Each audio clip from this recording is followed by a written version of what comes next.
215 da harpa cristã.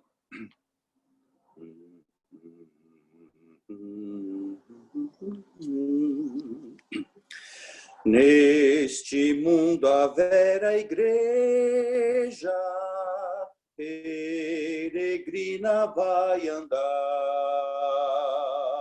anelando que esteja no seu verdadeiro lar.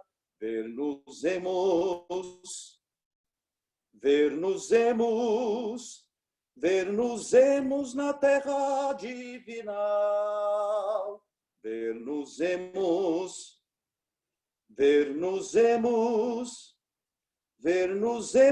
junto ao rio sem igual. Nada que é permanente, tudo tem que terminar. Mas olhando para frente, para o nosso eterno lar, ver-nos-emos na terra divinal. Ver-nos-emos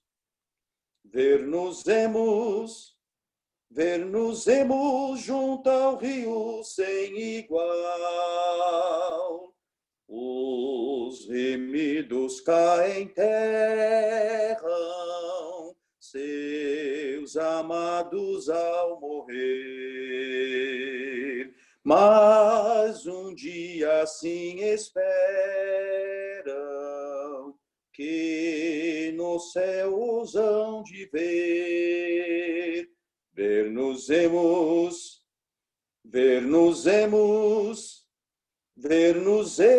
na terra divinal. Ver-nos-emos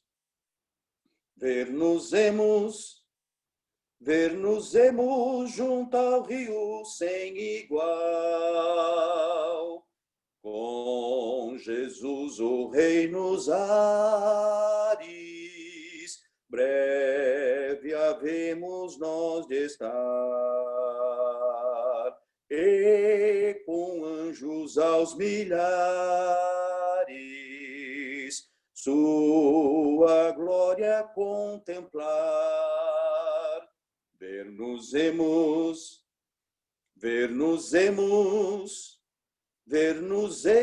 na terra divinal. Ver-nos-emos junto ao rio sem igual. Amém. Glória a Deus, glória a Deus, glória a Deus. Vamos dar leitura à palavra do Senhor no livro aos Gálatas, capítulo 2.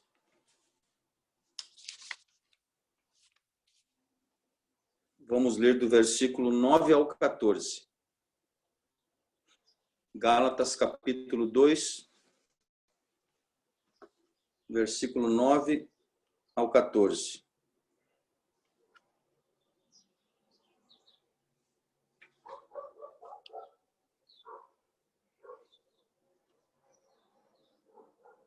Vamos dar leitura em nome do Pai, e do Filho, e do Espírito Santo.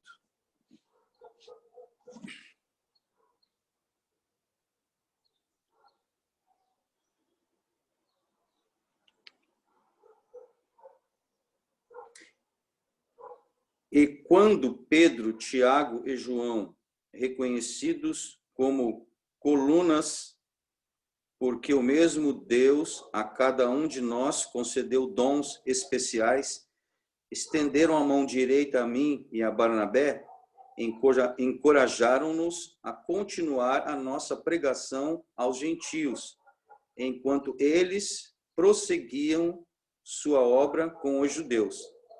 A única coisa sugerida por eles foi que deveríamos sempre nos lembrar de ajudar os pobres, o que eu tenho procurado fazer.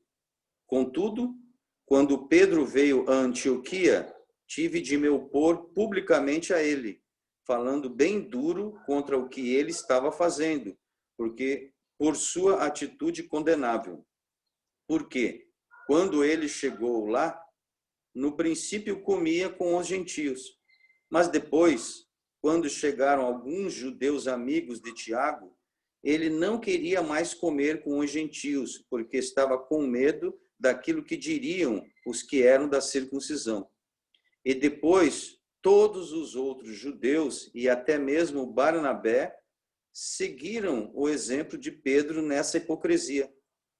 Quando vi o que estava acontecendo, que eles não estavam sendo sinceros quanto àquilo em que realmente criam e não estavam seguindo a verdade do Evangelho, eu disse a Pedro diante de todos os outros: embora seja você judeu de nascimento, não está vivendo como judeu, e sim como gentio. Então, por que, de uma hora para outra, está obrigando esses gentios a viverem como judeus? Glória a Deus, glória a Deus, glória a Deus. Pai amado, te pedimos nesse momento, tu venha, Senhor Jesus, pelo teu grande amor, pela tua grande misericórdia e pela tua graça para com cada um de nós, tu venha abrir o nosso entendimento, meu Pai. Precisamos realmente que a tua palavra seja revelada por meio do teu Espírito Santo a cada um de nós. Usa-nos em tuas mãos, todos nós que estamos aqui, meu Senhor Jesus, que vamos compartilhar a tua palavra. Que a tua palavra possa vir ao encontro das nossas necessidades, meu Deus. Não porque merecemos, mas porque a tua misericórdia é grande para conosco. Fala aos nossos corações, é que nós te pedimos e te agradecemos de hoje para todos sempre. Amém. Glória a Deus, glória a Deus, glória a Deus. Que Deus abençoe a todos os irmãos. Vou passar aqui, ó. Fazer a chamada aqui. De trás para frente aqui, que aparece na minha tela aqui. Deus que abençoe a irmã Mirna, a Kátia, a irmã Dinete, a Márcia, aí, irmã Sofia, irmã Vanete, irmã Alice, né? Pastor Felipe, irmã Raquel. Deus que abençoe a todos, que Deus nos dê graça, né? Mais esse domingo que estamos aqui, pela sua grande misericórdia, né?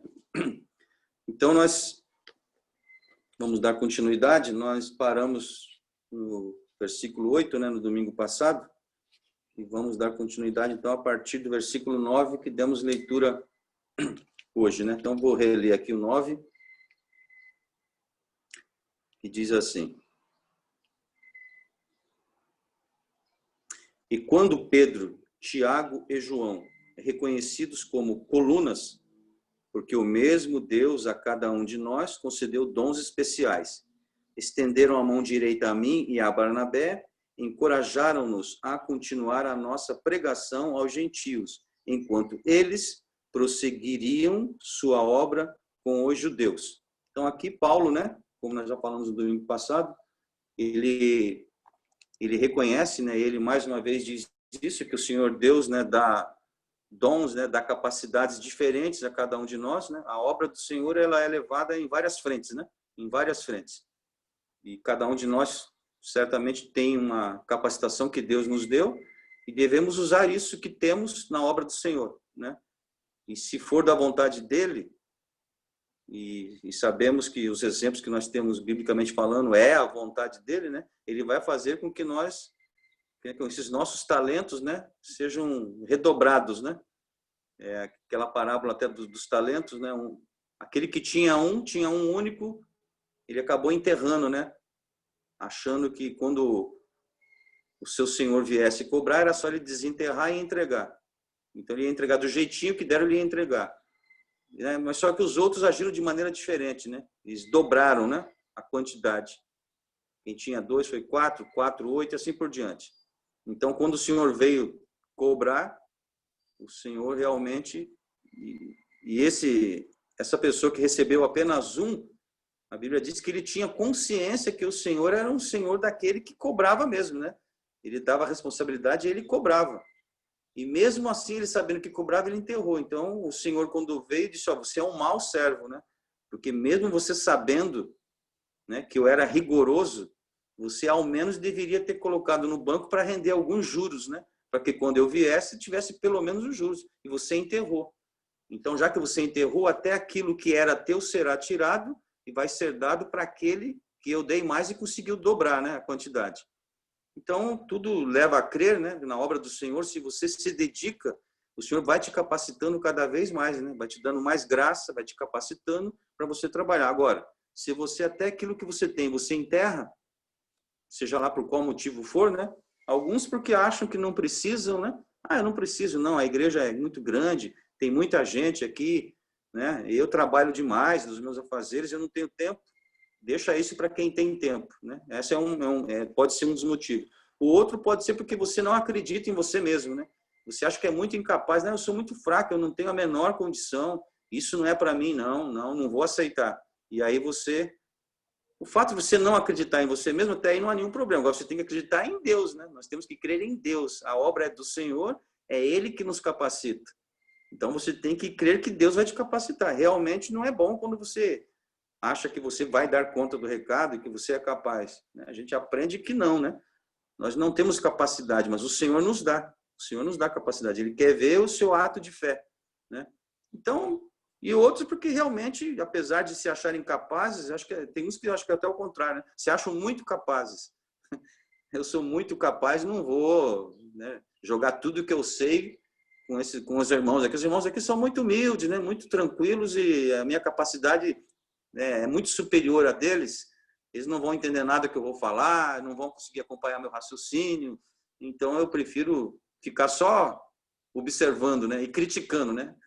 Que é o pessoal que não trabalha critica, né? Normalmente é assim. Eu vou ficar só criticando, apontando o dedo e mostrando como deveria ser se eu tivesse lá fazendo. Só que na hora que teve a oportunidade de fazer, não fez, deu as costas, né? Então nós temos que tomar cuidado com isso, né?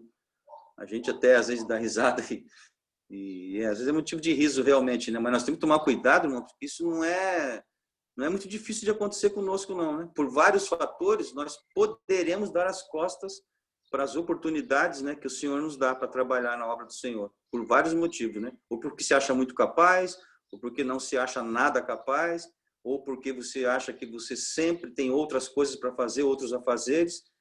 E se a gente não tomar cuidado, as coisas desse mundo realmente nos enrolam de uma maneira que a gente nunca vai ter tempo, né? Sempre vai estar alguma coisa tirando o nosso tempo, para a gente não trabalhar na obra do Senhor.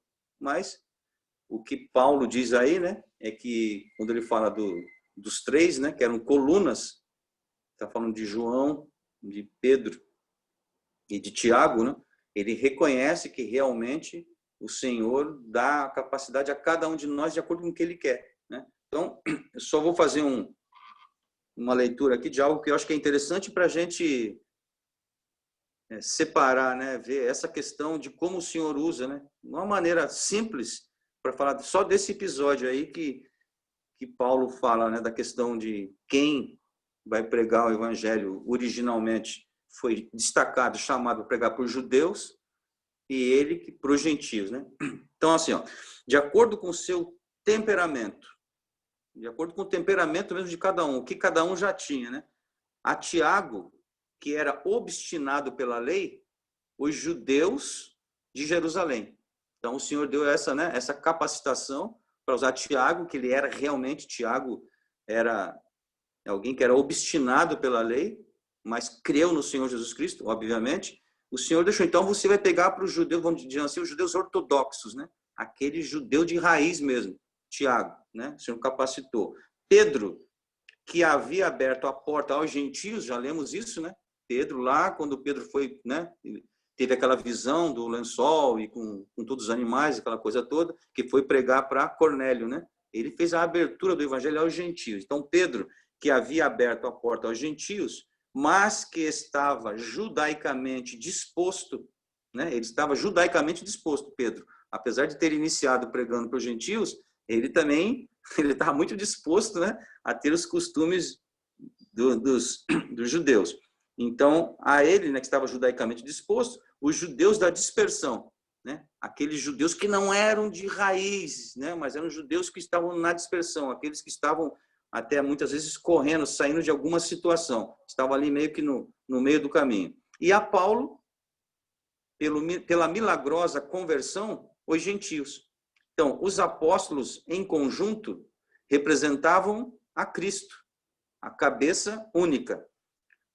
As 12 pedras de fundação de várias cores, né? Leiam-se os 12 discípulos, né? As 12 pedras de fundação de várias cores estão unidas à única pedra fundamental, sobre a qual elas repousam, tá certo? A única pedra fundamental é Cristo.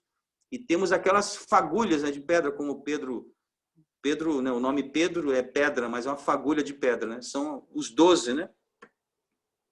Que juntamente fundaram, né, vamos dizer assim, a igreja, né, como nós conhecemos. Então, as 12 pedras de fundação de várias coisas estão unidas à única pedra fundamental sobre a qual elas repousam.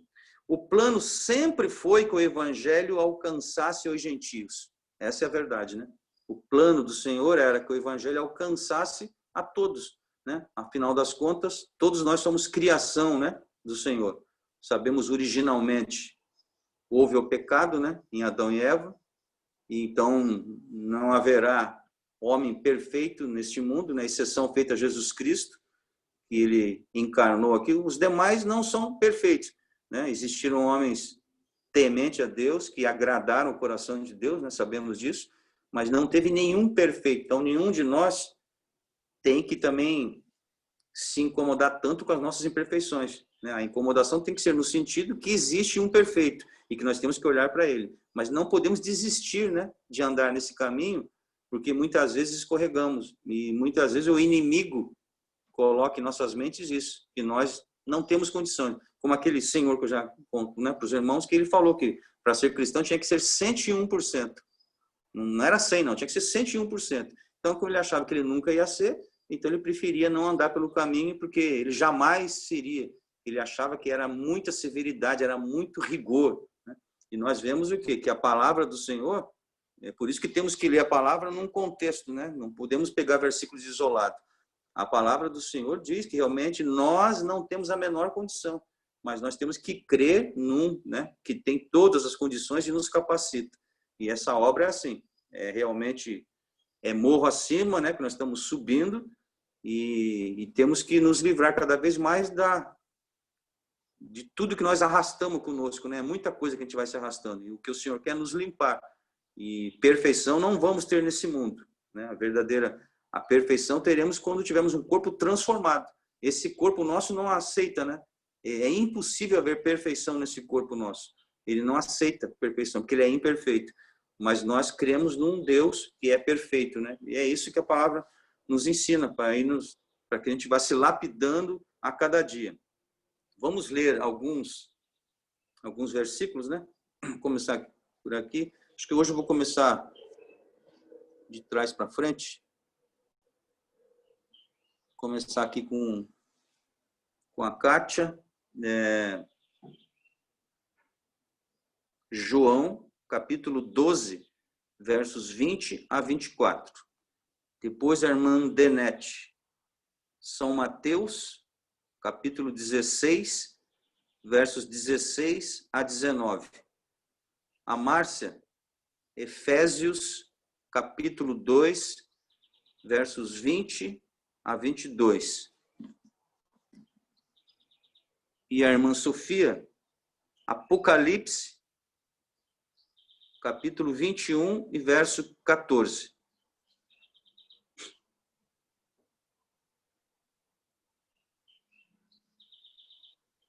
Então, podemos iniciar aí com João, capítulo 12, versos 20 a 24.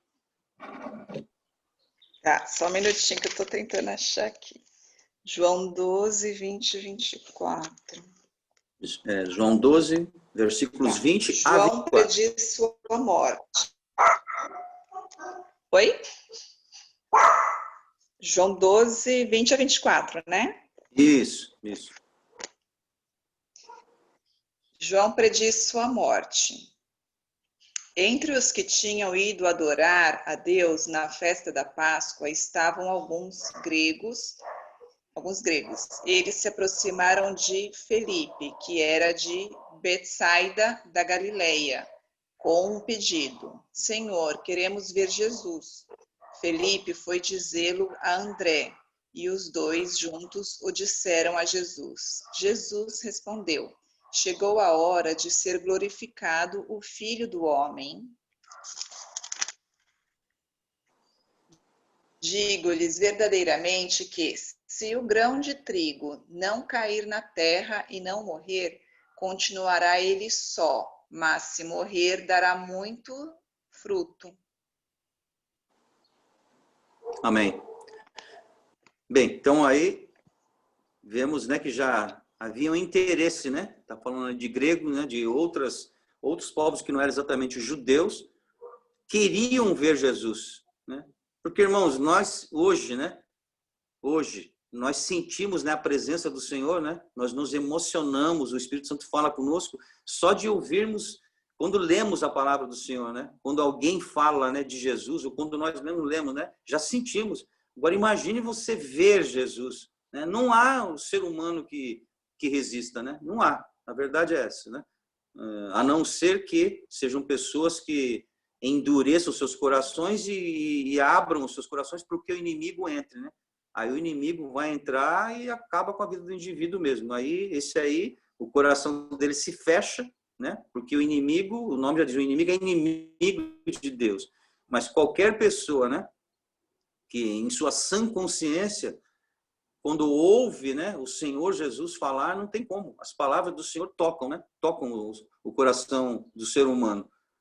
Porque é o mestre dos mestres, né? É alguém que fala com amor. O principal ensinamento, né, que o Senhor Jesus Cristo deixou para nós foi o amor, né? E ninguém teve maior amor do que esse, né? Começa pelo Pai, o amor do Pai, né, que enviou o seu Filho, e o amor de Jesus Cristo por nós, porque ele aceitou, né, esse sacrifício.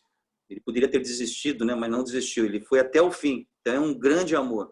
Então as pessoas queriam, sim, queriam estar perto de Jesus, queriam ver, né? E, inclusive em função de todos os milagres que eram realizados, nunca ninguém tinha feito isso antes, né? Então, e as palavras do Senhor penetravam, né? Penetravam. O olhar do Senhor, né? Quando ele olhava para alguém, né? Não tinha como resistir realmente, né? O olhar de Jesus. E isso possa estar acontecendo em nossas vidas hoje, né? Muitas vezes nós endurecemos também até pelo contexto que vivemos, né? Somos às vezes meio que obrigados a ser mais duros, né? Por quê? Porque é malandragem, é muita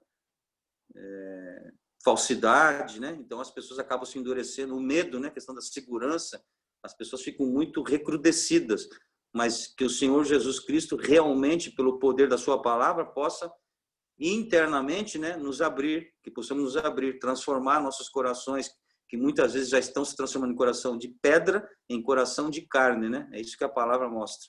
Para quê? Para que nós possamos ser sensíveis à voz do Senhor. Senão nós tornamos pessoas insensíveis. E o verdadeiro cristão sempre será uma pessoa sensível à voz do Senhor, né?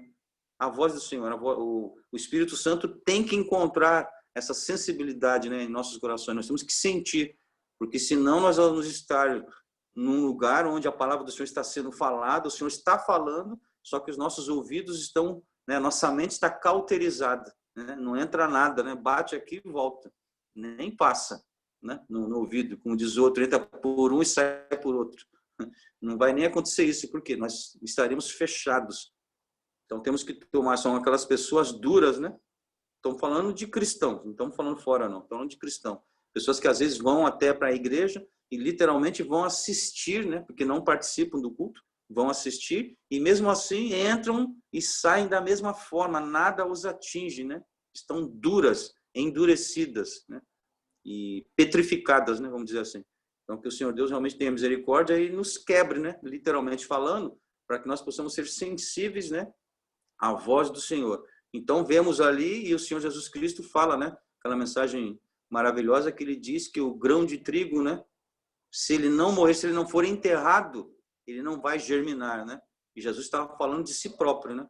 Se ele não morresse, por isso que o fato de Jesus Cristo morrer, a igreja, né, iria ter aquela explosão como teve após a morte de Jesus, né? Após a perseguição, né? E logo a perseguição já existia durante o tempo que Jesus, né? A perseguição principalmente em cima dele, né? E depois que ele morre, aquela perseguição aos seus discípulos, né?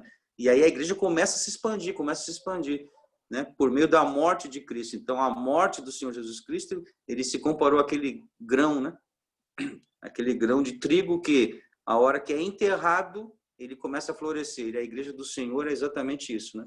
Ela cresceu, né? E muito naquela época. Por quê? Por causa da perseguição, né? Então, a morte, né? Não existe nada maior do que a morte. A morte, para nós, né? A morte do Senhor Jesus Cristo causou tudo isso, e a nossa morte também, né? Por isso que nós não temos medo da morte, né? Nós temos dois caminhos. Ou caminho mais natural é aquele que cada um de nós, sim, vai morrer, mas entendemos que dormimos no Senhor e é isso que vai nos conduzir ao céu. Ou aqueles que, quero crer que sejam, vamos chamar assim também de bem-aventurados, né? Aqueles que não passarem pela morte, né? Que serão, num abrir e fechar de olhos, seremos transformados. Amém por isso, né? Tem muita gente que espera por isso. Conheço pessoas que falam assim, eu não quero morrer, não. Quero estar aqui para o arrebatamento da igreja. Amém, né? Não é que ele tem medo, é que ele gostaria de estar vivo. Amém por isso. Mas também, se nós estivermos, não tem nenhum problema, né? O principal é a vida eterna. E isso, às vezes, nós temos que repensar sobre essa questão, né? Porque aquela palavra, né, de Paulo, quando ele fala, olha, se nós pensarmos unicamente nessa vida aqui, somos mais do que miseráveis, né? E tem gente que não consegue realmente ter esse entendimento. Fica achando, peraí, mas essa vida foi Deus que nos deu, então nós temos que viver da melhor maneira possível. A vida é linda, olha a natureza como é linda, e é realmente, né? Então, puxa vida, e essa vida eterna que fala, principalmente às vezes quem não é cristão, mas tem uma afinidade, né, com os cristãos, fala, olha, agora isso que vocês falam de vida eterna, vocês me desculpem, mas é algo que vocês não conhecem, né? Vocês está escrito aí, mas ninguém sabe como é que é. Então nós temos que viver bem aqui. Como é que Paulo pode falar isso, né? Que se alguém pensa só nessa vida, é um miserável homem, é miserável. Mas como miserável, né? É porque realmente pela fé, por melhor que você viva nesse mundo, né? Não são todos que vivem tão bem assim, mas que se você é um desses que vive tão bem assim, mas nada se compara à vida eterna. Por quê? Porque esse mundo, mesmo se você vive muito bem, olhe ao seu redor, né? Não seja individualista. Se você olhar para o teu redor, deveria te entristecer, sim. Mesmo que a tua vida seja muito boa, amém por isso, glória a Deus por isso, né? Mas nós temos que olhar a humanidade ao nosso redor, né? Tem muita gente sofrendo. Aliás, a grande maioria está sofrendo muito. Todo tipo de sofrimento que nós possamos imaginar, né? Sofrimentos psicológicos, né? Sofrimentos materiais, a falta mesmo do pão de cada dia para muita gente, né? E para outros não, estão abastados, né? Abastados, né? Tem muito, muito bem material, mas internamente estão totalmente destruídos, né? Não tem paz. É isso que mais existe por aí. As pessoas que não têm paz. Então, nós não podemos olhar só para nós. Nesse sentido que temos que saber que este mundo, desde que houve, né, a caída do homem, Adão e Eva, não tem jeito. Entra eras e sai eras, governos, né, independente se é reinado, se vão ser os juízes, né, como teve uma época que eles que governavam, se vão ser presidentes, se vão ser ditadores, democratas, não importa, né? A vida humana é sempre assim. E os pobres, né? A Bíblia, inclusive, fala, Jesus falou que os pobres sempre teremos em nosso meio. Por mais que você tente combater a miséria, ninguém nunca vai conseguir, porque essa é a humanidade. Então, nós temos que realmente pedir graça ao Senhor, que nós temos que cuidar da nossa vida assim, que inclusive o corpo, né? É o templo do Espírito Santo. A natureza foi o Senhor que deu, não podemos destruir a natureza, né? O cristão, independente de toda a onda que tem ecológica, e ele, por ser cristão, já deveria saber disso, né? Não podemos maltratar os animais. Tudo isso que falam aí, o cristão já deveria saber que, né? Que é isso que ele deve fazer, porque foi uma criação, né? É criação do Senhor. Então não cabe a nós maltratar e nem fazer nada com o nosso semelhante, nem com a flora, com a fauna e tudo mais. Agora, por outro lado, nós não podemos nos conformar com esse mundo, né? Não podemos nos conformar, achar que está tudo bem. Não, aqui não está tudo bem, aqui não é o nosso lugar. Não é o nosso lugar. Existe uma eternidade para passarmos com o Senhor. E quanto mais nós pudermos falar desse evangelho, né, para outras pessoas, essa é a nossa obrigação. O ID, né? O ID nada mais é do que isso, né? Do que isso aí. ID por todo mundo e pregar o evangelho. Esse ID não é só aqueles que saem oficialmente como missionários, né? Não, cada um de nós tem o seu ID, né? E esse ID é onde for possível. né? Se a tua missão for durante a vida inteira falar para uma única pessoa, né? Amém por isso. E se essa pessoa, inclusive, chegar ao conhecimento pela tua ajuda, né? Ela só conseguiu porque teve alguém que durante a vida inteira esteve com ela, essa vai ser a sua missão. Falar do evangelho para uma única pessoa a vida inteira. Amém por isso. E outros não, né? Outros vão falar para milhares de pessoas e milhares se converterão. Amém? Cada um tem uma chamada, né? Então o versículo também fala disso, né? Que nós tínhamos lido aí. Que o Senhor, né, usou muito bem, então, Tiago para falar para os judeus mais ortodoxos, Pedro começou falando para os gentios, mas também se adaptou muito bem em falar para os circuncisos, né, para os judeus, e Paulo, pela maravilhosa, né, pela salvação, pela conversão miraculosa que ele teve, foi um especialista para falar para os gentios. E Paulo tinha essa consciência, né? Ele tinha consciência do seu chamado. E amém por isso, né? Então, o Senhor Jesus Cristo sempre já teve, né, em mente, desde quando ele veio, que o evangelho é para todos, não é para um povo, né? Agora, o povo especial são aqueles que o aceitam, né? Aqueles que aceitam a Cristo como Salvador de suas almas pela fé, esse é o povo especial, né? É o povo escolhido do Senhor, não é mais uma nação. A nação é eleita, agora somos nós, né? Todos aqueles que aceitam o Senhor. Vamos dar continuidade? Vamos ler o próximo versículo, que é São Mateus, capítulo 16, versos 16 a 19.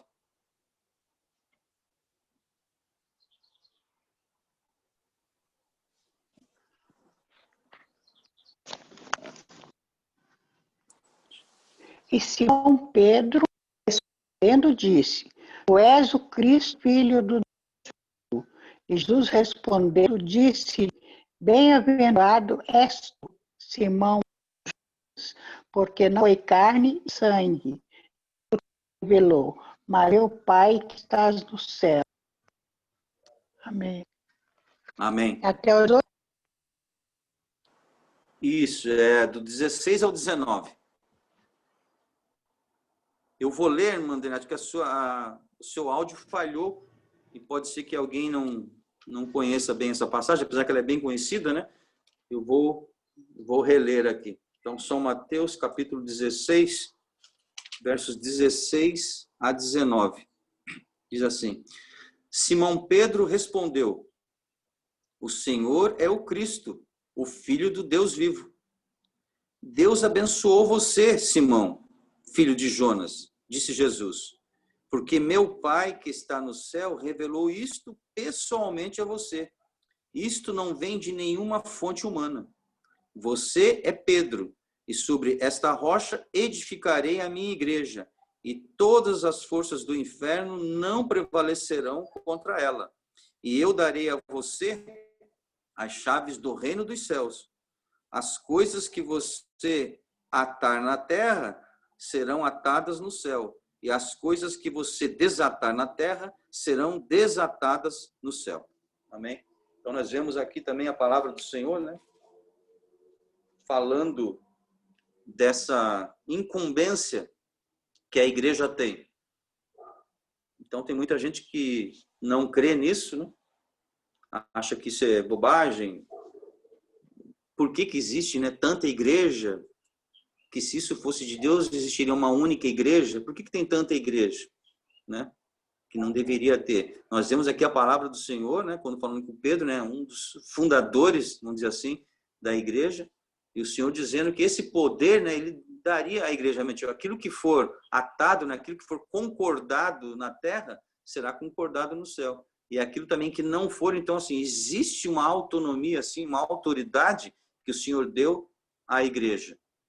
Claro que nós sabemos que se for uma igreja que esteja andando segundo, né, os ditames, a ordem do Senhor, temos que estar andando nesse caminho, não podemos sair fora do caminho. Mas a igreja tem uma autoridade, sim, na terra. Quando estou falando na igreja, estou falando o congraçamento, né, dos irmãos, essa união entre os irmãos. A Bíblia diz, o Senhor Jesus Cristo diz o quê? Que nós somos o quê? A luz do mundo. E nós somos o sal da terra. Então nós temos uma responsabilidade muito grande. E sabemos que esse mundo ainda não virou um caos total por causa da igreja. Na hora que a igreja sair daqui, é tudo escuridão. A luz que existe nesse mundo somos nós, né? Nós que cremos em Cristo.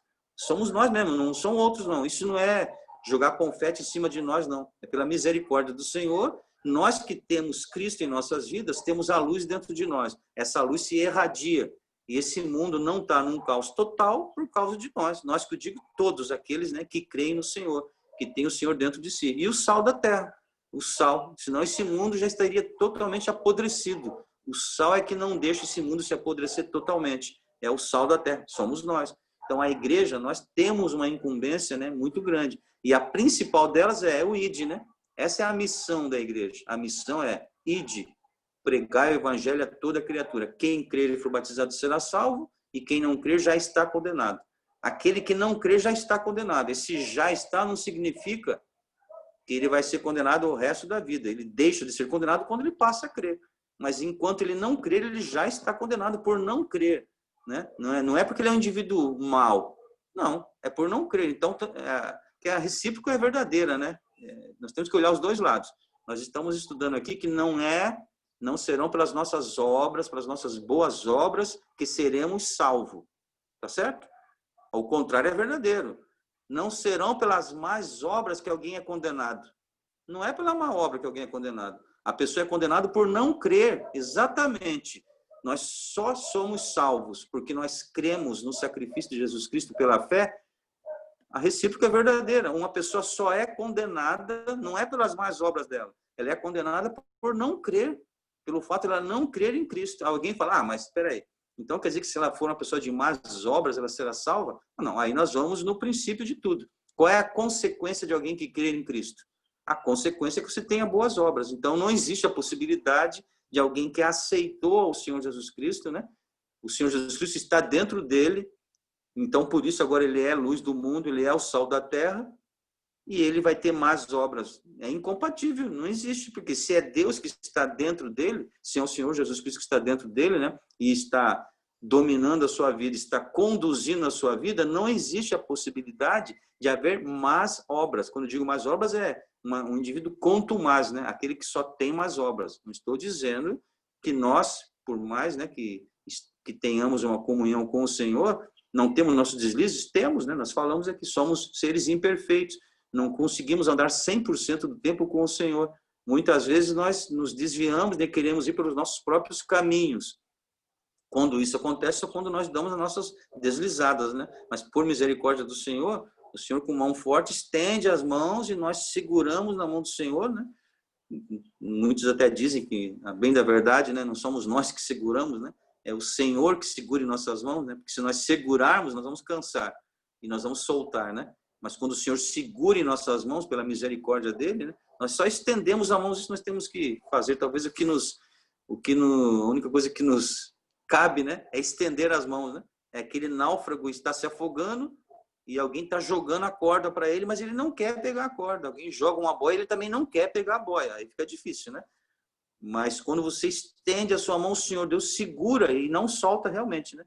E nós estaremos salvos, mesmo na turbulência, né, no furacão. Se você estiver com o Senhor, você estará salvo, porque o Senhor vai nos salvar, vai nos ajudar, vai nos dar graça, é durante a tribulação, né?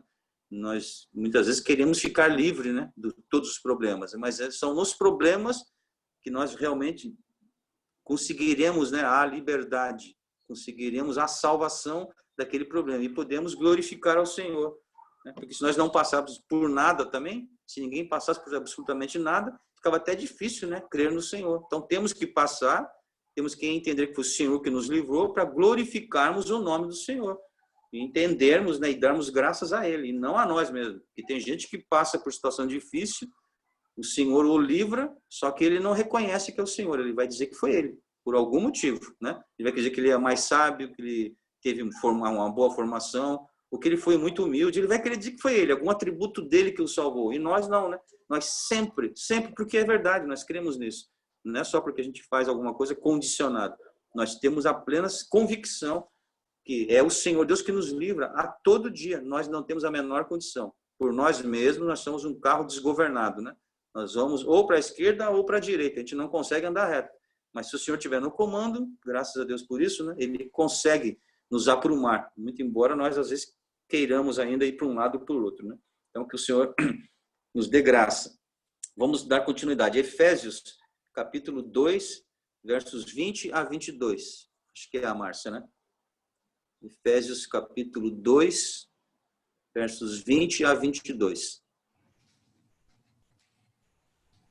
Edificados sobre o fundamento dos apóstolos e dos profetas, de que Jesus Cristo é a principal pedra da esquina, no qual todo o edifício bem ajustado cresce para templo santo no Senhor, no qual também vós juntamente sois edificados para a morada de Deus no Espírito. Amém. Então aí, né, esse exemplo, essa figura que o Senhor usa, né, de uma construção, né? Uma construção, ela tem que estar muito bem fundamentada. Então, quando ele fala, né, que o fundamento dos apóstolos, qual é o fundamento dos apóstolos? Cristo. Cristo é o fundamento dos apóstolos, né? Os apóstolos falaram de si próprio, deles mesmos? Não. Todos eles falaram de Cristo. Então, Cristo é o fundamento, né? Esses homens foram homens que nós os reconhecemos? Claro que sim, né? Vários deles escreveram livros, né, da Bíblia, estão lá. Mas a nossa fé está neles? Não. Eles foram exemplos. Exemplo de pessoas destemidas, né, que estiveram com o Senhor e tudo mais. Mas o fundamento deles, o fundamento dos apóstolos, é o Senhor Jesus Cristo. Esse é o fundamento. Então, essa figura, né, de um edifício, né?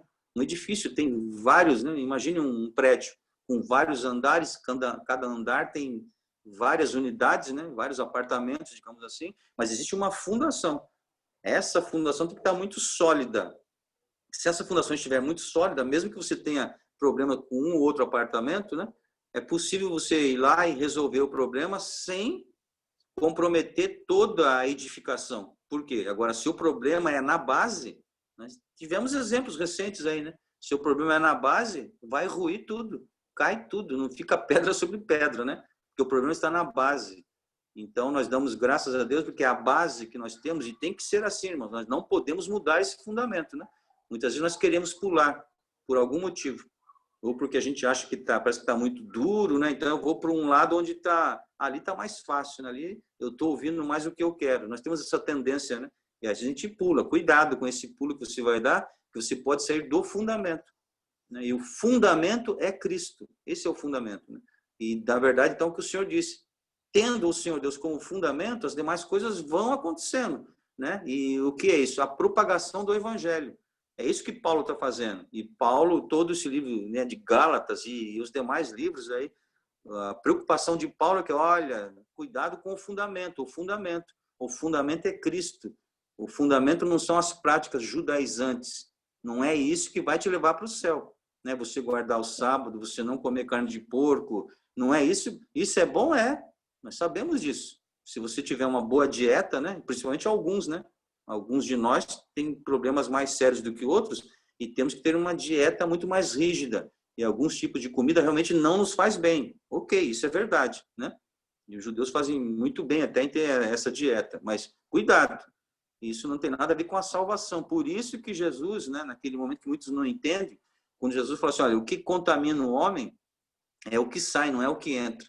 Alguém pode falar, como que Jesus falou isso? Aí Jesus está errado. Claro que o que você deixa entrar te contamina, né? Toma um veneno, come qualquer coisa aí que faz mal para você ver se não vai te contaminar. Como é que Jesus falou isso, né? Que o que contamina o homem é o que sai, não é o que entra. Porque o contexto que Jesus estava falando ali era essa contaminação, essa sim que é. Não é essa contaminação, se você comer alguma coisa, você come um veneno, você morre. Ali você causou um problema só para você, né? E se você estiver em Deus, não causou nenhum problema para você também. Você vai morrer, mas você está com Cristo, está tudo certo. Morrer, você ia morrer mesmo um dia de qualquer coisa. Então, o que o senhor estava falando é algo muito mais amplo, né? O que contamina realmente? O que você fala? Se você tem um outro ensinamento que não é esse, né, de Cristo, que não é esse do alicerce, que não é esse do fundamento, você está contaminando um monte de gente, você está colocando uma palavra falsa, aquele evangelho que Paulo falou. Se alguém vier pregar um outro evangelho, seja considerado anátema, ou seja amaldiçoado. Vocês não aceitem outro evangelho. Isso é que causa o estrago, né? O que sai da boca do homem. O que sai. Toda a maledicência, né? tudo aquilo que não provém do Senhor, tudo aquilo que não é fruto do Espírito, mas são obras da carne, e isso é que causa o mal. É isso que contamina. Não é o que entra, né? Porque o pessoal estava... O contexto ali era esse, né? Estavam dizendo, Jesus, os discípulos aí estão comendo sem lavar as mãos, né? Vai ver que em algum momento alguém vacilou lá, ou pode ser que tinha algum que realmente já tinha esse costume, né? Não tem gente que é assim? Tem gente que é assim, não é muito higiênico, não. E às vezes não pega nada para ele, não. Eu conheço gente que, se você pensar nessa higiene que todos nós temos, ele não tem. Olha, a pessoa não fica, não sei o que acontece, mas não pega nada para ele. O corpo parece que já tem os anticorpos, já acostumou e vai que vai, né? Não é um bom exemplo, não estou dizendo que é para fazer isso, mas eu só estou dizendo que não é... A gente não pode afirmar que todo mundo que é, né, desse jeito aí vai se dar mal, porque tem gente que não sei porquê, mas não se dá mal. Quando você olha assim, não é possível. Olha essa pessoa, né? Nunca lava as mãos, pega o alimento do jeito que está cru mesmo, já põe na boca, sai comendo. Olha a saúde que tem. É uma prova, né, de que, na verdade, o que o Senhor queria dizer é isso. Olha, não se preocupem com isso, não, né? Você tem que se preocupar com isso, o que sai de vocês. Agora, se nós tivermos realmente, né, a água viva dentro de nós, que é o próprio Cristo, sairá o quê? Rios de água viva, né? Sairá um manancial, né? Um manancial vai sair da nossa boca, vai sair um manancial, mas é coisa que é nossa, não. É porque o Senhor está dentro de nós. Quando você abrir a boca, vai sair algo que vai sarar, né? É verdade, não vai ferir ninguém, vai sarar feridas, né? Porque é a palavra do Senhor. A palavra tem essa capacidade, né? Ela sara. E somos nós, irmãos, né? Nós todos aqui. Nós temos que nos colocar à disposição do Senhor, porque esse evangelho é pregado por nós, né? O Espírito do Senhor precisa, né? Nesse sentido, precisa nos usar. O Espírito usa cada um de nós. O Espírito não sai por aí como Espírito pregando. Quem está pregando é o Espírito que está pregando. Olha lá, um Espírito pregando, uma voz do além está pregando. Não é. Somos nós que temos que fazer isso, né? Nós temos que fazer isso. Então, precisamos realmente abrir nossos corações e entender que o Senhor quer usar a cada um de nós. Somos nós que temos que ser usados, né? E que saia de nós realmente vida. Para sair vida, nós temos que ter vida dentro de nós. E só vamos ter vida dentro de nós se Cristo estiver dentro de nós, porque Ele é a vida, né? Ele é a vida. Nós não somos a vida é Cristo. E se a vida estiver dentro de nós, no abrir, né, das nossas bocas, haverá palavras de vida. E é a própria palavra do Senhor que causa, né, vida e não morte. Por isso que o Senhor Jesus falou, né, que o que importa é o que sai. Isso é que pode matar alguém, pode contaminar. Não o que entra, né? Bem, que Deus nos abençoe e nos dê graça. Vamos ler agora o outro versículo, que é Apocalipse, né? Capítulo 21 e o verso 14. Apocalipse 21 e 14. E o muro da cidade tinha 12 fundamentos, e neles os nomes dos 12 apóstolos do Cordeiro. É só o 14? Amém. Sim, sim. Né? Para mostrar, quer dizer, o valor que esses homens tiveram, né? Eles tiveram um valor muito grande. Nós não podemos aqui desmerecê-los em hipótese alguma, né? Foram os que andaram com o Senhor, né? E que estavam, né? Eles estavam sobre o fundamento que é Cristo, mas eles foram os primeiros desbravadores. E eles têm uma grande importância, inclusive, né? Estamos lendo aí em Apocalipse, né? Aquelas 12 pedras que simbolizam que os 12, né, discípulos, 12 apóstolos do Senhor. Então, eles foram pessoas assim escolhidas por Deus, né? E como nós hoje somos os discípulos do Senhor, né? Nós somos discípulos, cada um no seu tempo, né? Eles tiveram isso porque eles foram contemporâneos do Senhor, viveram ali, né? Ali juntinho do Senhor, tiveram esse privilégio, mas o Senhor ainda disse que nós somos mais privilegiados ainda, né? Aqueles que não me verão, mas crerão em mim, né? Esses serão bem-aventurados, mais do que felizes, que é o nosso caso. Nós não vimos, mas sentimos o Senhor. Sabemos que Ele existe porque sentimos, né? O Espírito Santo fala com cada um de nós e sentimos a presença do Senhor. Amém? Por isso, agradecemos ao Senhor, né? E que possamos fazer o trabalho, né? Que assim como os 12 discípulos, né, são lembrados lá, né? Tanto é que eles terão essas 12 pedras simbolizando os 12 apóstolos, né? Nós também. E aí não tem nada a ver com salvação, mas tem a ver com o que você faz pelo reino de Deus, né? Entendemos sim que você vai ter, né, a sua coroa, você vai ter mais pedras quanto mais você se dedicar à obra do Senhor. Porque nós não podemos ser hipócritas, né, de achar que nós somos todos iguais, né? Não somos todos iguais, não. É só olhar que você vai ver que tem gente que se dedica muito mais do que você, né? Eu tenho que falar por mim, né? Aliás, a maioria das pessoas se dedicam muito mais do que eu. Tem pessoas que se dedicam mesmo à obra do Senhor, mas se dedicam de corpo e alma. O Senhor não está vendo isso? Claro que está vendo, né? O Senhor não é injusto. Essa pessoa vai ter uma recompensa maior do que a minha? Claro que vai. O Senhor, volta a dizer, o Senhor não é injusto. Ele paga a cada um segundo a sua obra, né? Então, a obra não é para salvação. Para salvação não é. Mas em termos de reconhecimento do Senhor, não podemos nos enganar. O Senhor reconhece, sim, reconhece. E muitas vezes o Senhor já dá as bênçãos aqui mesmo, né? Nessa terra. Tem pessoas que são muito abençoadas já aqui. Às vezes a pessoa olha, como é que pode, né? Esse indivíduo aí, olha só, né? Uma pessoa aparentemente chegou há tão pouco tempo nos caminhos do Senhor, né? Não tem uma capacidade intelectual tão grande, não tem um nível de escolaridade, não tem amizade com tanta gente rica, com os poderosos. Como é que o Senhor abençoa tanto? Muitas vezes é por isso, né? Porque ele é dedicado à obra do Senhor. E dedicado à obra não é só na igreja, né? Aquela pessoa que você olha na igreja e vê ele fazendo muita coisa. Não. Ele faz nos bastidores mesmo, coisa que você não está vendo. Mas ele está o quê? Pregando o evangelho, né? Ele está falando do amor de Cristo. Ele está ajudando pessoas em vários sentidos. E muitas vezes materialmente falando.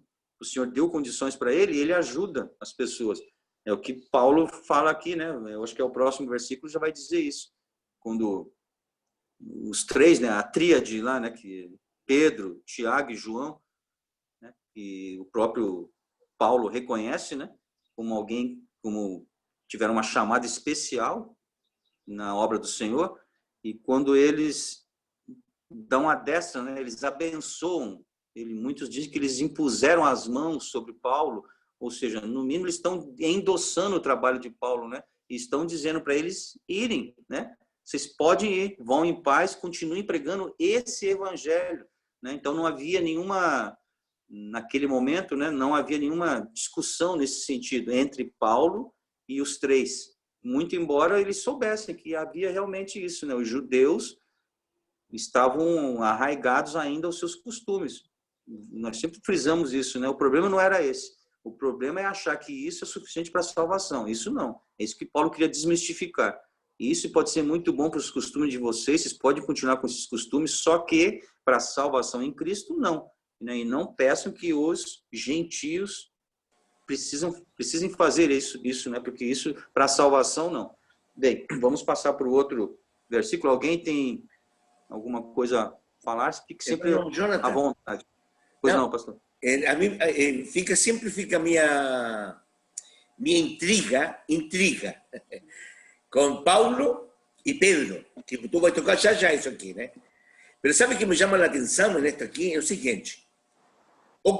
¿Cuál de los dos era más judeu? Los dos eran judeus. Sim, falhou um pouquinho aí a ligação, mas pelo que eu entendi, o pastor falou de alguma coisa, mas... ¿Da para escuchar? ¿Ahora estás escuchando? Estás cortando. Eu ouço, tem hora que dá uma interrompida, mas pode falar. Si se interrumpe, tú me fala ahí. Entonces, ¿cuál de los dos, Pedro y Paulo, era mucho más llegado, vamos a decir, al Torá, a la palabra? ¿Cuál de los dos? Lo que nós entendemos era mucho más Pablo. ¿No es cierto? Sí. Paulo era un hombre que fue criado estudando a lei.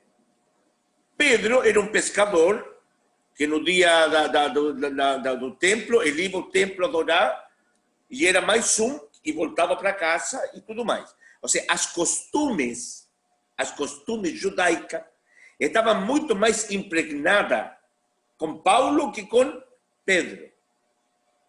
Pero como vemos nós, o Senhor Jesus, quando se lhe aparece a Paulo, y después lo cura de su ceguera y todo más, como Dios hizo algo muy grande en él y tiró toda esa cosa de él que tinha, que digamos, que vuelto a falar, Ele chegava primeiro na sinagoga para falar para os judeus o evangelho, pero era o evangelho de Jesus, né?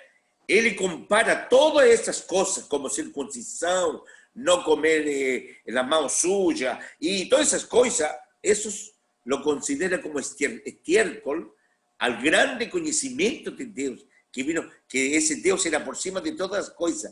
Então, quando vejo a Pedro e a Paulo, os dois homens que Deus usou, né, para levar os gentios, né? Pero nós vemos por exemplo, quando tu mencionou que Pedro foi hasta la casa de Cornelio, pero no fue de la primera baile, Dios lo mandó, no sé, ¿eh? Y cuando ya la cosa falou, no, agora eu vou, ¿eh? Porque entendió que Dios estaba mandando. O que ele fez? Chamou 3 ou 4 para que fossem junto com ele. O sea, eu quero que você veja por que eu estou indo, né? O sea, pegou o que dizia a lei judaica. Quando há 2 ou 3 que vejam, essa era a lei judaica, para poder confirmar o que Pedro ia fazer. Então, me chama muito a atenção do costume que Deus tira de nós, né? Muitas pessoas ficam com os costumes antigos, mas é um ponto que nós devemos tirar isso fora, né? Era isso. Amém. Então, realmente, né, o que o pastor está falando é que Paulo, né? Paulo e Pedro, claro, eram judeus, só que Paulo tinha o conhecimento além da prática, né? Ele mesmo falou que não, ele mesmo disse, né? Sem nenhuma demagogia, né? Ele disse que não tinha ninguém que era mais judeu do que ele, né? Que cumpria mais a ferro e fogo do que ele. E conhecimento, então ainda se falava que em termos de conhecimento, né? O conhecimento da lei, o estudo da lei, mas nem se comparava Pedro com Paulo, né? Na verdade, em termos do estudo, né? Do estudo. Pedro era mais aquela pessoa que nasceu com aquele costume e fazia o costume, né? Agora, o entendimento que Paulo tinha era muito além realmente, porque ele era um estudioso, né? E muitos até dizem, olha, às vezes as pessoas, né, que nos fazem algum tipo de mal, que tem uma certa tendência para o mal, o pior é quando ele é estudioso, né? Aí que você tem que tomar cuidado. Quando ele conhece, né? Que tem isso, né? A pessoa às vezes estuda tanto que ele pode ir para um lado ou para o outro com o estudo que ele tem, né? Eu lembro uma vez que eu estava fazendo um trabalho, quando eu fiz a minha monografia lá em economia, na década de 80 ainda, então não tinha internet, não tinha nada, né? E fui fazer uma pesquisa, tive que ir para o Rio de Janeiro, me indicaram uma pessoa lá, eu fui no grito, né? Sem conhecer quem era. Diz que era uma pessoa que conhecia muito. Aí eu cheguei lá e realmente era um indivíduo, ele não era militar, não, ele era civil. Mas ele é que comandava os debates na Globo naquela época, falava de tecnologia, de Forças Armadas, era ele que era o intermediário, ele conhecia muito, muito. Ele era um pesquisador do CNPq, né, do governo, e quando eu cheguei lá para falar, eu falei, eu quero falar sobre tecnologia, as Forças Armadas, né? Ele falou assim, você quer falar bem ou quer falar mal? Aí eu falei, como é que é? Eu tenho material aqui para tudo. Se você quiser falar mal das Forças Armadas, eu te dou material. Se quer falar bem, eu te dou material. Ou seja, ele era o indivíduo que mais conhecia ali, né, naquele momento. Então, ele tinha essa capacidade, né? Ele conhecia tanto que ele podia te dar material para você falar mal como para você falar bem, né? Então, esse é o perigo de quem conhece muito, né? Ele pode levar a gente para um lado e para o outro com muita propriedade, porque ele conhece e te dá material e tudo, né? Então, agora, essa transformação realmente, por isso que nós falamos, né? Que o Senhor fez em Paulo, né? A ponto dele reconhecer. Além do Senhor ter transformou, mas Paulo reconheceu, né? Tudo que eu sei, não é pouco, não. Ele sabia que o que ele sabia era muito, né? Ele foi criado aos pés de Gamaliel. Tudo que eu sei, eu coloco como esterco. É sujeira, é coisa que não se aproveita quando eu comparo tudo isso que eu sei com o que eu aprendi agora, com a revelação que o Senhor me deu, né? É algo insondável, né? Algo inexplicável. Essa é a verdade, né? Então, que Deus nos abençoe e o Senhor Deus quer capacitar cada um de nós também, né? O versículo 10 diz assim, a única coisa sugerida por eles foi que deveríamos sempre nos lembrar de ajudar os pobres, o que eu tenho procurado fazer. Então, o que Paulo está dizendo, né, para os irmãos Gálatas, olha, quando eu fui ter lá com os 3, né, que considerado a coluna da igreja, eles me trataram muito bem, eu falei para eles do jeito que eu estava pregando, eu e Barnabé, E eles falaram, perfeito, pode continuar assim, estenderam a mão para mim, né? Algumas versões falam a destra, né? Estenderam a sua destra, a sua mão direita, né? Outros entendem que eles abençoaram mesmo, estenderam a mão sobre a cabeça de Paulo e de Barnabé, os abençoaram, dizendo, vocês podem continuar, não há nenhum problema, né, com esse evangelho da maneira que vocês estão pregando aos gentios. Vocês pregam o evangelho de Cristo, né, Cristo como fundamento, e o que vocês estão dizendo a eles que eles não precisam ter as práticas judaizantes para serem salvos. Amém? É isso mesmo. Então é isso que Paulo está dizendo para os irmãos gálatas, né? Olha, quando eu fui lá ter com eles, eu fui ter com os principais, né? Não fui com qualquer um. E eles falaram, ok, me deram a bênção para eu, né, continuar falando de Cristo, né? Falando desta maneira, né? Porque é isso que fala aqui o versículo 10, né? Agora ele fala, a única coisa sugerida por eles foi que deveríamos sempre nos lembrar de ajudar os pobres, o que eu tenho procurado fazer. Tá? Esses pobres aqui, nesse contexto que está falando aqui, está falando dos pobres dos irmãos, os irmãos pobres. Né? A igreja de Jerusalém teve muitos problemas com isso. Né? Nós vamos ler agora algumas referências, e está falando dos nossos próprios irmãos, pessoas que estão passando necessidades. Né? Não significa, tá? Não estou querendo dizer com isso que nós só devemos ajudar os nossos irmãos, não. Mas que a Bíblia fala que primeiro os domésticos da fé fala. Então, primeiro nós temos que ajudar, sim. Aqueles que estão próximos de nós ali, esse nós temos que ajudar primeiro. E depois você ajuda quem você quiser e quem você puder ajudar, claro. Mas nós temos que olhar para os domésticos da fé, é isso que a Bíblia fala, né? Os domésticos. E claro que temos a palavra também, né, quando fala do próximo, né? Quem é o teu próximo? O teu próximo é aquele que o nome já diz, é o próximo. Aquele que estiver mais perto de você, é esse que você tem que ajudar. Você tinha, eu quero ajudar alguém que está lá em São Paulo, vou, assim que eu puder, vou lá para ajudar, mas aí o Senhor te coloca alguém na porta da tua casa e fala, não, me desculpe, não, o que está no meu pensamento é aquele que está lá em São Paulo, e quando eu for ajudar, não, mas Deus te colocou agora. Esse é o teu próximo, né? Então não fique fazendo muitas conjecturas, não, né? Realmente ajude aquele que estiver próximo de você, o próximo é o próximo mesmo, olhe, né? Agora nós temos que olhar, né? Porque às vezes nós temos esse mau costume de não olhar, né? Às vezes está acontecendo tanta coisa, né, próxima da gente, a gente não olha, né? O nosso olhar está muito além e esquecemos de olhar, né, aqui na nossa proximidade, às vezes dentro da nossa família, né? Às vezes nós mesmos, já começa por nós mesmos, né? Nós mesmos somos necessitados e estão achando que não. E quando puxa vida, olha só quanta necessidade eu tenho, né? Bastante necessidade com o Senhor, né? De me aproximar do Senhor para que Ele me dê as coisas que eu preciso me aproximar do Senhor. Muitas vezes nem isso eu vejo. E vem ali com a nossa família, né?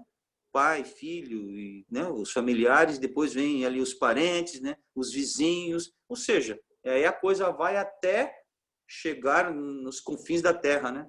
Isso não significa que alguns não tenham chamada específica. Tem pessoas que têm chamada específica para ir lá para os confins da terra e vão lá, né? Vão ajudar alguém lá, uns povos bem distantes. Isso ele tem uma chamada específica. Agora, o próximo é o próximo. Né?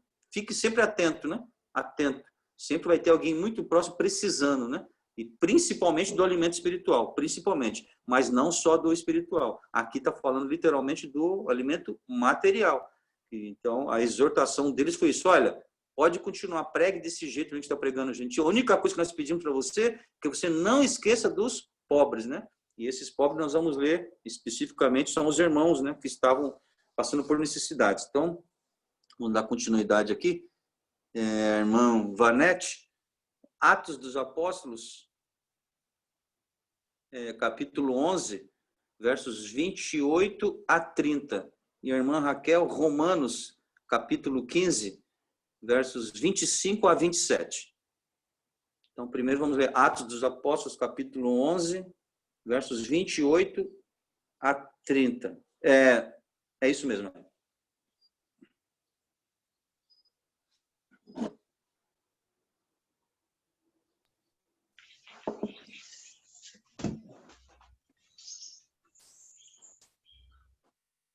E apresentando-se um deles, chamado Ágabo, dava a entender pelo Espírito que estava para vir grande fome por todo o mundo, a qual sobreveio nos dias de Cláudio.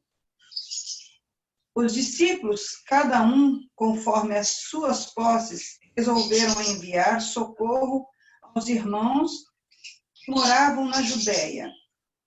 O que eles, com efeito, fizeram, enviando-o aos presbíteros por intermédio de Barnabé e de Saulo. Amém. Né? Então aí, quando Paulo diz, olha, não é isso que Paulo fala aqui no 10? Vamos reler outra vez, né? A única coisa sugerida por eles foi que deveríamos sempre nos lembrar de ajudar os pobres, o que eu tenho procurado fazer, né? Então Paulo fala, eu tenho feito isso, né? Até isso que eles pediram, eu já tenho feito. Então aí está um exemplo de Ágabo, né? Ágabo teve, né? Foi um profeta, né? Tem gente que fala, mas tem profeta no Novo Testamento? Tem, né? Então foi uma profecia, né? O que Ágabo fez, foi uma profecia, né? Um dom, né? De profecia. Podemos dizer que não tem profeta no sentido que tinha no Antigo Testamento, mas o Senhor continua usando pessoas em dom de profecia, né? Ele pode usar continuamente pessoas, tem pessoas que têm o dom, continuamente o Senhor dá o dom. Não estou falando que ele é profeta, não, naquele momento que ele está falando profecia, ele é um profeta, claro que é. Não estou dizendo que ele é um profeta como era no Antigo Testamento, né? A pessoa já era, esse é profeta, todo mundo conhecia e ele abria a boca, tudo que ele falava realmente, né? Ele estava falando para o Senhor. Nós estamos dizendo que hoje existe o dom de profecia. E o Senhor pode dar para alguns esporadicamente, né? Esporadicamente, a pessoa não fala sempre não profecia, mas de vez em quando o Senhor usa. Tem gente que fala uma única vez na vida, né? Só falou uma única vez, o Senhor pode usar uma única vez e o Senhor pode usar continuamente. Isso é com o Senhor, não é conosco, né? O Senhor usa como quer. Mas o fato é que existe sim o dom de profecia. O Senhor dá para quem quer e usa como quer, na quantidade que ele quer. Não é? Isso não depende do profeta, né? Não é o profeta que sai falando quando quer. Ele fala quando Deus manda falar, né? E aí temos um exemplo, né, de Ágabo, que falou de algo, predisse, né, algo que ainda ia acontecer. E aí a Bíblia fala, o versículo que a irmã Vanete leu, né, que aconteceu nos dias de Paulo. Aconteceu essa fome, né? Uma fome muito grande que veio sobre, e principalmente, né, sobre o mundo ali da época. E Paulo fala, olha, e eu faço isso porque o exemplo foi esse, né? Paulo e Barnabé, eles levavam, né, mantimento, eles arrecadavam mantimentos e eles levavam para esses irmãos necessitados. Então, Paulo sempre teve isso, né, com ele, né? Ele sempre ajudou, né? E ele nunca se valeu das posses dele, né? Que se ele quisesse, ele conseguiria arrecadar, né, muita coisa, com as suas próprias posses, né, de uma família, né? A família dele não era uma família pobre, né? A família de Paulo. E ele poderia, mas ele sempre, o que ele trabalhou, né? Ele disse, olha, eu sempre procuro trabalhar por meu próprio sustento para não ter que pedir nada a ninguém. E quando eu peço, é para ajudar alguém, não peço para mim mesmo, né? Ele evitava só por causa dos maledicentes, né? A maledicência. Sempre tem gente que vai estar apontando o dedo, querendo falar. Então, sempre que a gente puder evitar, irmãos, é melhor. Né? Tem gente que fala, não estou nem aí, né? O que me importa é Deus. Deus conhece meu coração, quero que se dane o resto. Não podemos fazer isso, não. Né? Não convém fazermos isso, não convém. Se você puder evitar que alguém peque, né? Que quando a pessoa fala mal de você, sem você dever, quem está pecando é ele, né? Mas se você puder não dar essa brecha, é melhor. Não faça isso, né? Não deixe alguém ser murmurador por sua causa, né? Você tem certeza, tá vendo lá? Tipo, se eu vou plantar uma aqui, eu sei que ele é murmurador, vou plantar só para ele falar. Na verdade, não vai me atingir porque eu não tenho, mas é só eu dar ameaçar, ele já vai sair falando. Não faça isso, não provoque, né? Não provoque. Então, o que você puder fazer para evitar, é melhor, né? Muitas vezes nós temos razão, é que Paulo fala, né? Às vezes tem que dar uma de louco para ganhar os loucos, né? Nesse sentido. Porque tem pessoas que realmente nós temos que orar por eles, né? Orar. Porque às vezes eles não dão nem abertura para você falar. Então não dá para conversar e não dão abertura. O que nos resta é orar, né? Mas não vamos dar motivo. Então Paulo não dava motivo, né, nesse sentido. Ele sempre procurou trabalhar, né? Ele chegava a ser duro, porque o contexto ali, às vezes ele tinha que ser duro. Ele falou assim, olha, quem não trabalha, que não coma, né? Que tinha os folgados lá. Não está falando do pessoal que procura emprego e não acha. É aquele pessoal folgado mesmo. Tem saúde, tem condições e fica, né, nas costas de alguém. Ou nas costas do pai ou da mãe, não tem isso? Tem. O contrário também, né? Tem pai e mãe que ficam nas costas do filho também. Tem condições de fazer, mas não faz, né? É folgado mesmo. Outros ficam nas costas da igreja, né? Tem gente que fica nas costas lá do... Mas se tiver um pastor, né? Que normalmente os pastores são bons, né? Um pastor muito bonzinho, aí pronto. Ele fica anos e anos. Cadê aquele irmão? Tá lá. Não procura emprego, nada, porque aí fica nas costas da igreja. É o pessoal, falando português, claro, que é o folgado mesmo, né? Aquele que tem condições de fazer. Esse Paulo era rígido. E tinha gente naquela época que falou, olha, quem não trabalha, que não coma. Vai trabalhar, né? Para você comer. Digno é o obreiro do seu salário, então você trabalhou, você tem que receber para você comer. que tinha o pessoal que não queria fazer nada. Agora, é óbvio que tem pessoas que não podem, né? Por motivo de doença, né? Ou porque procura emprego e não acha. Certamente temos, né? Pessoas hoje que procuram e não acham. Então, nisso aí nós temos que ajudar, né? E sempre haverá uma pessoa, sempre haverá, né? Sempre haverá pobres. O Senhor Jesus Cristo falou, não se preocupem tanto com os pobres nesse sentido, que sempre haverá pobres no meio de vocês. Então, vocês sempre vão ter que ajudar, né? Vocês nunca vão conseguir acabar com a miséria no mundo, com a pobreza. Não vão conseguir acabar. Eles sempre existirão, né? Isso não significa que nós não temos que olhar para o lado da justiça social. Claro que sim. Ainda mais aqueles que têm o condão, né, na mão aí para fazer isso. Os legisladores, os políticos, né, esses deveriam fazer muito mais. Que passa por eles lá essa responsabilidade. Muitas vezes não fazem, né? Agora, nós temos que saber que temos que ajudar, sim, sabendo que nós nunca vamos conseguir acabar, né? Então, não precisa você ficar também, que tem gente que fica aflito, né? Aflito, eu não consigo acabar com a miséria do mundo. Você não vai conseguir mesmo, não se aflija também por isso, né? Não sofra por isso, porque esse sofrimento da humanidade sempre vai existir. Agora, nós temos que fazer o que tiver a nosso alcance. E Paulo diz que ele estava fazendo isso, né? Foi uma recomendação dos irmãos lá, né? De Pedro, Tiago e João, recomendou a eles que não se esquecessem do pobre, principalmente Tiago, né? E ele disse que sim, que ele não ia esquecer, porque ele já estava fazendo isso, né? Ele não estava esquecendo mesmo. Vamos só ler mais alguns, porque eu imagino que o nosso horário também já esteja meio que no limite, né? Romanos, capítulo 15, versos 25 a 27. 15, 25 a 27? Romanos 15, versos 25 a 27.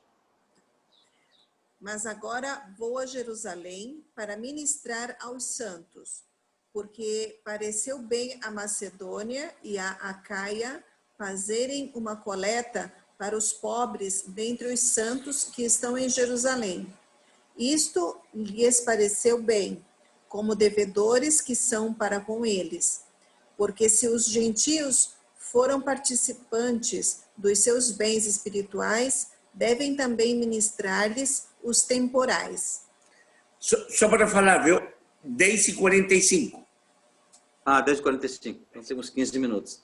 Bem, então aí Paulo, né, está falando, inclusive, né, fazendo essa troca. Olha, se aqueles que receberam tantas bênçãos espirituais daqueles irmãos, por que agora que materialmente falando eles estão, né, precisando, não vamos fazer agora? Chegou a hora de nós, né, darmos a troca, não com bênçãos espirituais, mas com bênçãos materiais que eles estão precisando, né? Então, a Bíblia nos ensina, né, essas coisas, né? Por mais que nós entendamos que o verdadeiro alimento, o principal é o alimento espiritual, e é verdade, mas que jamais nós podemos esquecer do alimento material, né? A Bíblia nos ensina que se tiver alguém moribundo, né, pelo caminho, tá certo, com fome, pedindo, né, algo para comer, aí você chega nele e fala assim, pode até estender a mão, aperta a mão e fala assim, olha, Deus que te abençoe, e vira as costas e vai embora, a Bíblia fala, você não fez nada por ele, ele está precisando de pão, ele está precisando de comer. Você pode dar as bênçãos do Senhor, pode orar por ele, amém, e deve até fazer isso, mas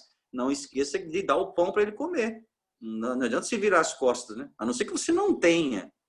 Se você não tem, você vai orar por ele, realmente, para que o Senhor abençoe de graça, para que o Senhor, naquele momento, segure ali a fome dele, né? E que o Senhor dê mais força para que alguém chegue logo e dê. Se você não tem, agora você tendo condições, você simplesmente bate nas costas e fala, Deus que te abençoe, e vai embora e deixa ele com fome, não, né? A Bíblia não ensina isso. Tiago é até mais categórico, né? Fala, a verdadeira religião, não é isso que Tiago fala? A verdadeira religião é você cuidar dos órfãos, né? Dos necessitados. Essa é a verdadeira religião, no sentido até humano da palavra, né? Tantos que querem se apoiar em religião, né? Se apoiam em religião e muitas vezes vão lá para as florestas da vida, né? Pega uma turminha lá e sai fora da sociedade e vai viver lá. O que é isso? Não. A verdadeira religião é você ajudar os necessitados. Essa é a verdadeira religião. Para falar de religião, né? Não estou falando de evangelho, não. Estou falando de religião mesmo, né? Fazer essas coisas. Isso tem gente que faz, né? Sabemos que tem, né? Pessoas que fazem isso muito bem, aliás. É um bom costume, só não serve para salvação, né?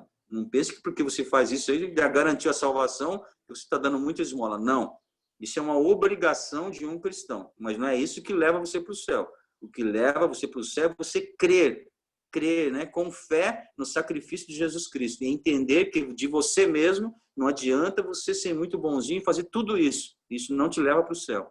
O que te leva para o céu é o Senhor Jesus Cristo. Eu sou o caminho, a verdade e a vida. Ninguém, né? Não tem bonzinho, não tem. Ninguém vai ao Pai a não ser por mim. Né? Agora, a consequência, né, de você deixar que Cristo entre em sua vida é você realmente ter essas boas práticas. Né?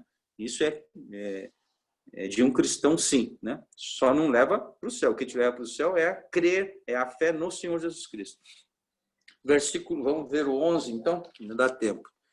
O 11 diz assim: contudo, quando Pedro veio a Antioquia, tive de me opor publicamente a ele, falando bem duro contra o que ele estava fazendo, por sua atitude condenável. Então, olha só, né, alguém que Paulo até agora estava falando tão bem, né? Estava falando, olha, fui ter lá com os 3 principais, né, de Jerusalém, Pedro, Tiago e João, falei para eles da maneira que eu estava pregando, eles endossaram a minha maneira, falaram que eu podia continuar, eu e Barnabé, podemos pregar exatamente dessa forma, né? Não há nenhum problema.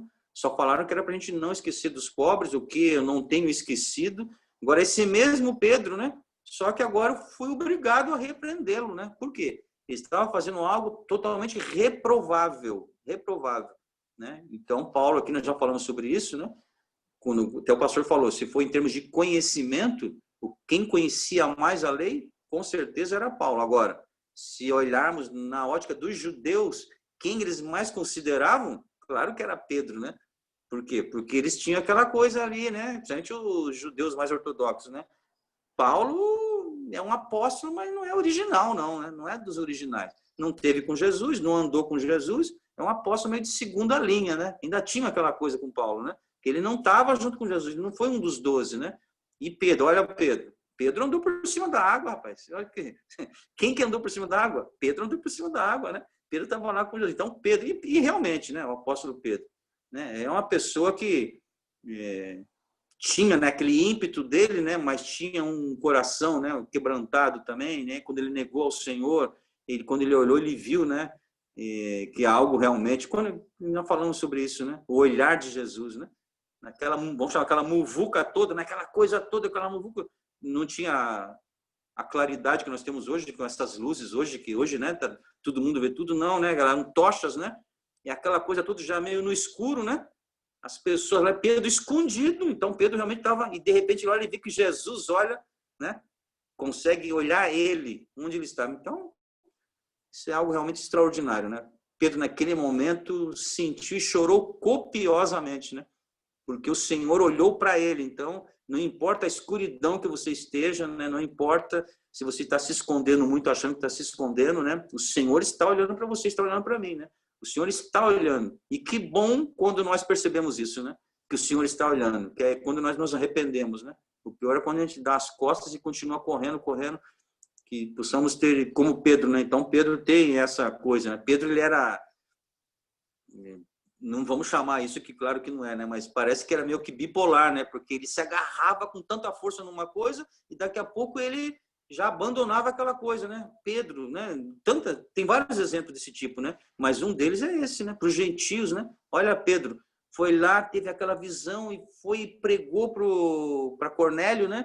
E veio dizendo, né? Aquela pessoa aguerrida e tinha plena consciência que a partir daquele momento o Senhor estava fazendo uma obra maravilhosa. Em outra ocasião ele disse, olha lá, foram cheios do Espírito Santo, vocês querem mais do que isso? Né? O evangelho é para o gentio, sim. Só que agora, vamos ler o texto, Pedro, que era esse Pedro, começa agora a ter um comportamento muito esquisito, muito diferente. Né? E Paulo, como, né, Paulo realmente nunca vacilou, né? Não temos esse exemplo na Bíblia, né? Não estamos falando que ele é melhor ou pior que Pedro, não. Só estamos dizendo que esse exemplo de persistência, né? De alguém que põe o pé e não arreda o pé, foi Paulo, né? Ele não arredou o pé. Aquele evangelho, ele diz que nem por um dia, né? Ele falou aqui, já lemos essa parte aos Gálatas, né? Nem por um dia ele fez a vontade dos homens, né? Ele fazia a vontade do Senhor. Então, vamos ler...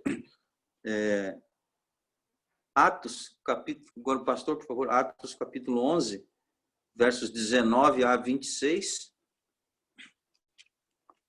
Eu vou voltar lá do final outra vez. A irmã Kátia, Atos, capítulo 15, versos 15 a 19, e a irmã Denete, Atos, capítulo 15 também, e versos 30 a 35. Então, vamos começar com Atos, capítulo 11, versos 19 a 26. En el nombre del Señor Jesús, dice así: Ora, os que foram dispersos pelas perseguições suscitadas por causa de Estevão, caminharam até a Fenícia, Chipre e Antioquia, não anunciando a ninguém a palavra, senão somente aos judeus. Havia, porém, entre eles algunos de Chipre e de Cirene, os quais, entrando em Antioquia, falaram a los gregos, anunciando o Senhor Jesus. Amado do Senhor era com eles. Em grande número creeu e se convirtieron ao Senhor. E chegou a notícia destas coisas aos ouvidos da igreja em Jerusalém, e enviaram a Barnabé a Antioquia. Quando ele chegou e viu a graça de Deus, se alegrou e exortou a todos que permaneciessem no Senhor com todos o seu coração. Era homem de bem e cheio do Espírito Santo e de fé. E muita gente se uniu ao Senhor. Partiu então Bernabé para Tarso em busca de Saulo, e tendo achado, levou-o para Antioquia. Por todo um ano se reuniram naquela igreja e ensinaram muita gente. Em Antioquia, os discípulos pela primeira vez foram chamados cristãos. Amém. Amém. Então, nós vemos uma palavra maravilhosa, né? Algo que aconteceu, que foi visto por todos, não foi só ouvido como foi visto, né? Temos aqui um destaque especial para Barnabé. Barnabé é chamado. Barnabé vai lá em Antioquia, vê o que está acontecendo lá. Esses rumores aí, vê lá. Barnabé foi e constatou, né? O Espírito Santo sendo derramado sobre, né, os irmãos, e algo maravilhoso. Então, Barnabé foi e chama Paulo, né? Eles ficaram mais de um ano lá com os irmãos, pregando o evangelho, uma maravilha, né? Isso para nós entendermos como que é, né, o ser humano. A hora que você descuida um pouquinho, o que acontece? Estamos falando de Barnabé, daqui a pouco vamos ver o que acontece com Barnabé também. Pois não, pastor? Não, é que sabe o que? É que deixa um negocinho para a gente meditar. Você sabe que diz ali que eram cheios do Espírito Santo, né? Estos irmãos, recém convertidos. Pero olha a importância de lo que hoje eu estou aprendendo aqui, e as irmãs que estão aí escutando e aprendendo da palavra. Precisamos escutar, que nos ensine a palavra do Senhor, que ela venha a nós. O que faz? Paulo e Bernabé vão e ficam um ano. Não é solamente ser cheio do Espírito Santo. É importante, mas precisa ser ensinados com a palavra. Era isso. Amém. Amém. Então, o quadro era esse, né? Isso tudo é para a gente ter em mente, né? Daqui a pouco a gente vai ver o que acontece, né? Só estamos ressaltando que Barnabé teve essa experiência, né? E chama Paulo e ficaram mais de um ano com os irmãos. Constataram, né? Não só ouviram, mas viram a obra, né, do Espírito Santo com aqueles irmãos, e que é uma obra maravilhosa que estava sendo feita, né? A cada dia o Senhor acrescentava realmente o número, né? Aqueles que deveriam ser salvos, como lá em Atos dos Apóstolos fala, né? Vamos ler agora Atos capítulo 15, versos 15 a 19.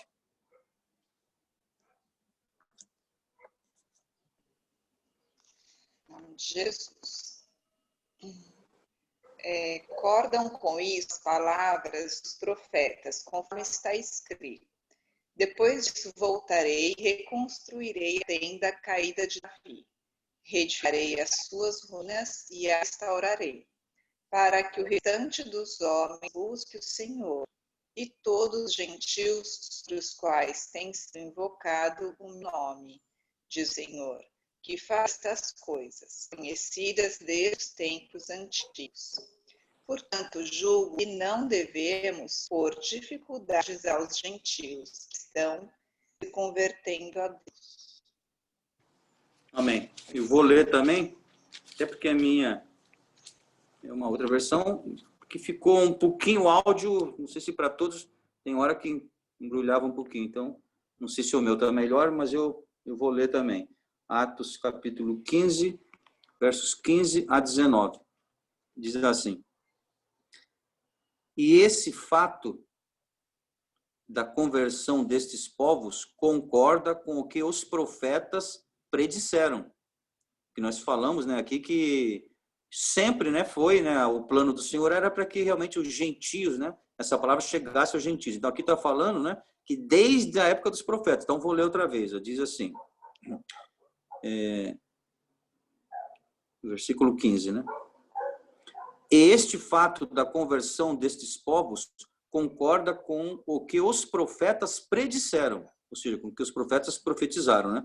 Depois disso, então, qual que é a profecia? A profecia é essa. Depois disso, voltarei e reconstruirei a tenda caída de Davi, que agora está em ruínas.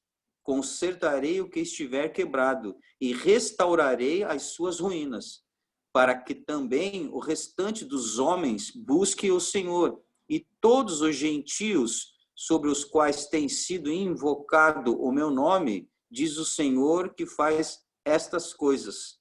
Eu vou ler o 17 agora.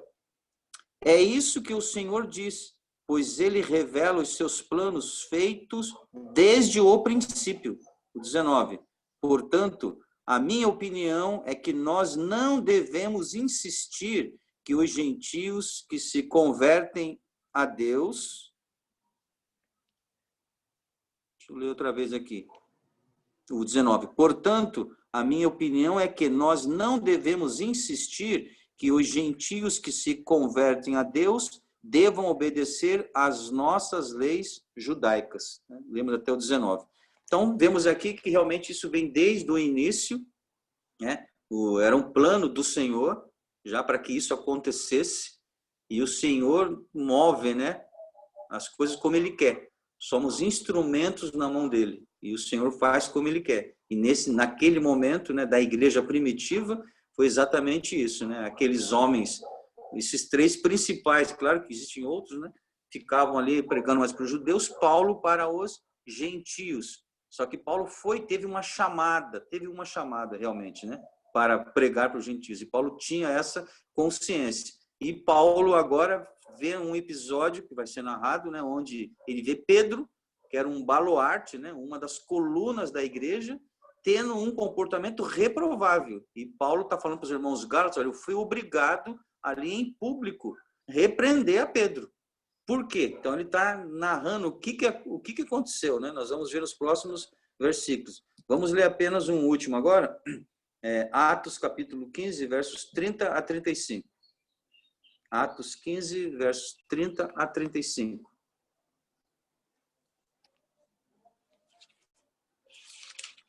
Acho que é a irmã Denete, não é? E tendo eles então ido, partiram para Antioquia, quando a multidão entregaram a carta, e quando a leram, alegraram-se pela exortação. Depois, Silas, que também eram profetas, exortaram e confirmaram com muitas palavras, e tendo-se a tempo, os irmãos o deixaram voltar para os apóstolos, mas pareceu ficar ali. Não. E Paulo e Barnabé ficaram em Antioquia, ensinando e pregando muitos outros a palavra do Senhor. Amém. Eu vou ler também que o áudio ficou com bastante interrupções. Então diz assim, a partir do 30. Os 4 mensageiros foram imediatamente para Antioquia, onde convocaram toda a igreja e entregaram a carta. Houve uma grande alegria em toda a igreja no dia em que a carta foi lida. Judas e Silas, que eram também profetas, encorajaram e fortaleceram a fé dos irmãos com muitas palavras. Permaneceram diversos dias e depois Judas e Silas voltaram a Jerusalém, levando saudações e gratidão a todos de lá. Porém, Silas decidiu ficar ali. Paulo e Barnabé permaneceram em Antioquia para ajudar a diversos outros que estavam pregando e ensinando ali a palavra do Senhor. Bom, nós estamos lendo todas essas referências, né, só para mais uma vez mostrar, né, para ratificar que todos ali tinham conhecimento, e principalmente Pedro, né, todos tinham conhecimento de que realmente para a questão da salvação não se podia exigir dos gentios a prática, né, a prática judaizante. Não precisava. Isso foi, o Concílio de Jerusalém já tinha acontecido, e aí saíram cartas para todas as igrejas, inclusive lá para Antioquia. E foi isso que estava acontecendo. Essa carta que está falando é isso. Foi o resultado do concílio lá de Jerusalém. O concílio já tinha decidido sobre isso.